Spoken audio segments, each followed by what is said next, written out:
कभी कभी ऐसा होता है कि किसी किसी मंदिर चले जाओ तो वहाँ तुम्हें मुझे देखकर वो शांति एहसास नहीं होता शांति का, क्योंकि तुम्हें ये लगता है ये तो मेरे बाबा नहीं है। देखो, जब तुम अलग अलग प्रांतों में जाओगे ना, तो हर कोई मुझे अपनी कल्पना के अनुसार, अपने पहनावे ओढ़ावे के अनुसार तैयार करके रखता है, और मैं तो अपने भक्त के प्रेम के वश में ही हूँ। तो मेरे भक्त जनों के द्वारा जो प्रेम मुझे मिलता है, वो जैसे मुझे तैयार करना चाहते हैं, मैं तैयार होकर बैठ जाता हूँ। मुझे बस साफ़ सुथरे तरीके से, और मुझे ना ज़्यादा सजावट ये सब पसंद नहीं, मुझे सादगी पसंद है।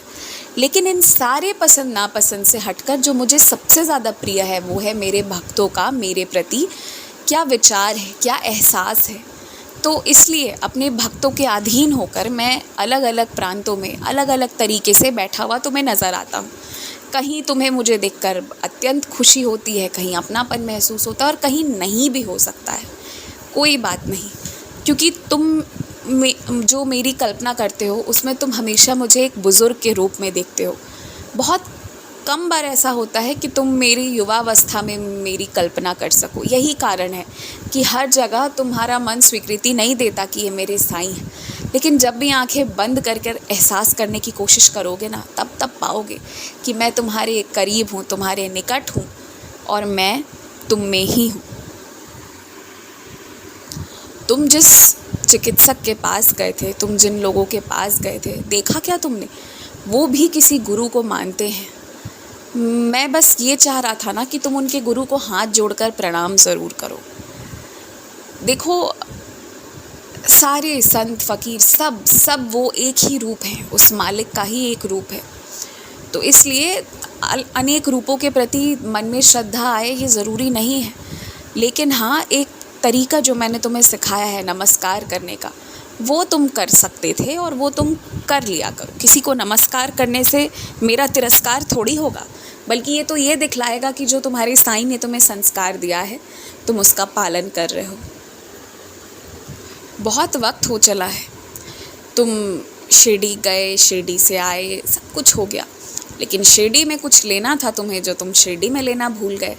अब तुम भूल गए हो तो मुझे तो याद है कि तुम्हारे दिल में क्या है, इसलिए तुम पुनः शिरडी आना और मैं तुम्हें वो चीज़ें दिलवा दूँगा, या फिर मैं अपने भक्तों के माध्यम से तुम तक वो पहुंचवा दूँगा। तुम्हें जो मन करे, जैसा मन करे तुम वैसा कहो।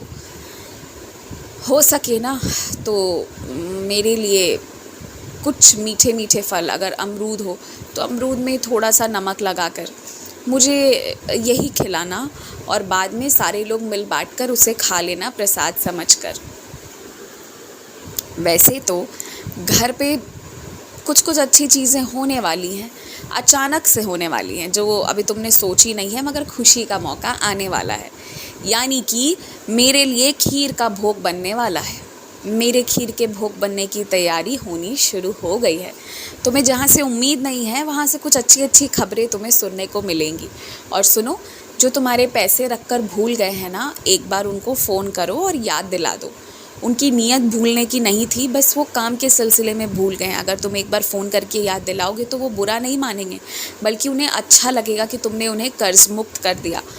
उन लोगों की ये प्रवृत्ति नहीं कि वो किसी का पैसा लेकर रहें। तुम याद दिलाओ और अपने पैसे ले लो, जिससे कि ना तुम भी आगे जिसका जिसका तुम्हारे पास है तुम भी उन लोगों को पैसे दे पाओ। और सुनो, धन की कभी कमी नहीं होगी, लेकिन उस धन का सदुपयोग होना चाहिए, ये तुम सुनिश्चित करोगे। वो किसी को तकलीफ़ पहुंचाने, किसी जीव जंतु की हत्या करने वगैरह वगैरह में इस्तेमाल नहीं होना चाहिए तुम्हारा धन, और किसी का मुझे नहीं पता।